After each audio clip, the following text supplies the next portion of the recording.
Spooky Scary Story Time. Tonight's episode, The Mysterious Photographer. When I was around 9 or 10 years old, my parents were already divorced. I spent most weekends with my dad at his house, which sat miles away from the nearest town. There was nothing around us but land and forest.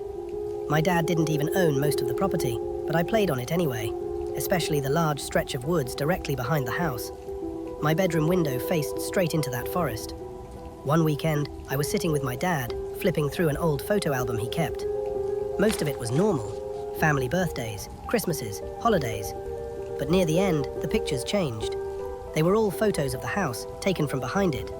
And with every page I turned, the photos were taken closer to the house than the last. Then I saw pictures of me. Several of them showed me playing in the forest. One of the photos was taken from behind a tree, no more than 50 meters away from where I was standing. At the time, I wasn't too disturbed. I just assumed my dad had taken them. But something felt off, so I asked him why he took photos of me like that, so different from the rest of the album. He looked confused. He started flipping through the album again himself, slowly this time.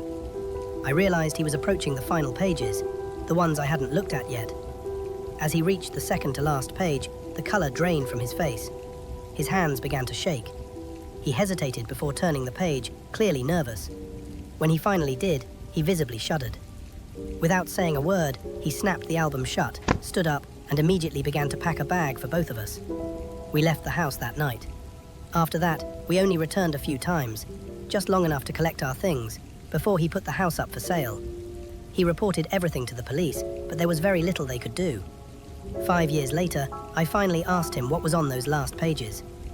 He sat me down, clearly distressed. And then he told me. The photos were of me sleeping. They were taken up close, directly beside my bed. But the very last picture was the worst of all. It was a photo of my bedroom window, taken from inside my room. And outside the window, standing in the darkness, were several people wearing masks, all staring directly into the camera.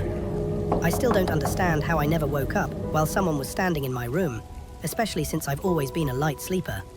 But for months after that, I couldn't fall asleep unless the window was locked and the curtains were tightly shut.